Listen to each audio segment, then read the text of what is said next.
உங்களுக்கு ஜெயக்குமார் அண்ணன் என்ன நீங்க பதில் சொல்லணும். அண்ணே ஜெயக்குமார் அண்ணன் அப்படி சொன்னாங்கன்னே உங்க பதில் என்னன்னே நாம ஒன்று சொல்லிடுவோம். இந்த 2 செய்தியை வாங்கிட்டு நேரா டிடிவி அண்ணன் 12 மணிக்கு அமமுக ஆபீஸ்ல இருந்து வெளியே வருவார். தம்பி நேரா அவரை போய் பிடிக்கும். அண்ணே ஜெயக்குமார் அண்ணன் இது சொன்னாரு, அண்ணாமலை அண்ணன் இது சொன்னாரு, நயினார் அண்ணன் இது சொன்னாரு, தமிழிசை நீங்க என்ன சொல்றீங்க? அவர் காலையில இருந்து டிவி பார்த்தாரா, அவர் எந்த வேலையில இருந்தாருன்னு யாருக்குமே தெரியாது. அவர் ஒரு கருத்து.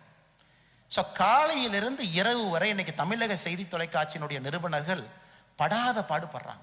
இவங்ககிட்ட நியூஸ், இங்க நியூஸ், இங்க நியூஸ். அதை வச்சு நைட்டு டிபேட் வேற. அதை வச்சு 7 மணிக்கு டிபேட் ஆரம்பிச்சு அது 7ல இருந்து 8 கொண்டு 8ல இருந்து 9 கொண்டு நடுநிலைவாதிகள்னு கொஞ்சம் பேர் உட்கார வச்சிருக்கிறாங்க. அவங்க என்ன பேசுறாங்கன்னு அவங்களுக்கே தெரியறது இல்லை பேசுறாங்க. அதையெல்லாம் பார்க்க வேண்டிய கால கொடுமை நமக்கு.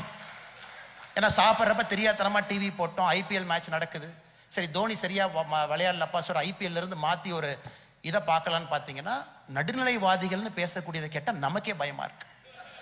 நேற்று ஒரு